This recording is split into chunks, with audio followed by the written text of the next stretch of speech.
When I was 10, my Aunt Mitzi was diagnosed with Alzheimer's.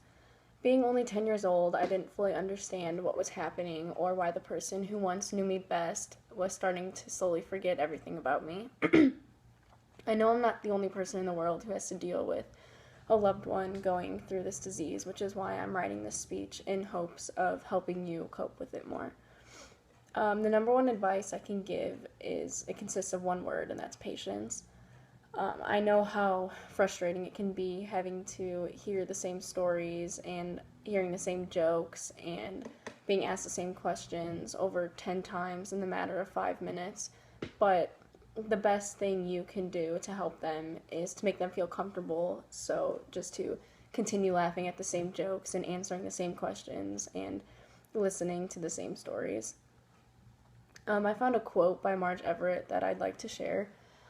His mind has been robbed by Alzheimer's disease. Somewhere in there is my dad. He lives in a constant state of confusion. Somewhere in there is my dad. He tries to tell me something but can't remember the words. Somewhere in there is my dad. He sits quietly and looks puzzled and sad. Somewhere in there is my dad. He gets mixed up and wanders away. Somewhere in there is my dad. He asks for his mother who died long ago. Somewhere in there is my dad. His brain is a twisted, tangled web. Somewhere in there is my dad.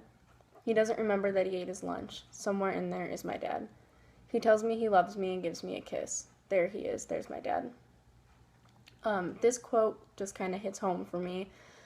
It kind of just says, like, even though they're going through this, you just have to always remind yourself of the love that they once showed you and to continue to show your love for them.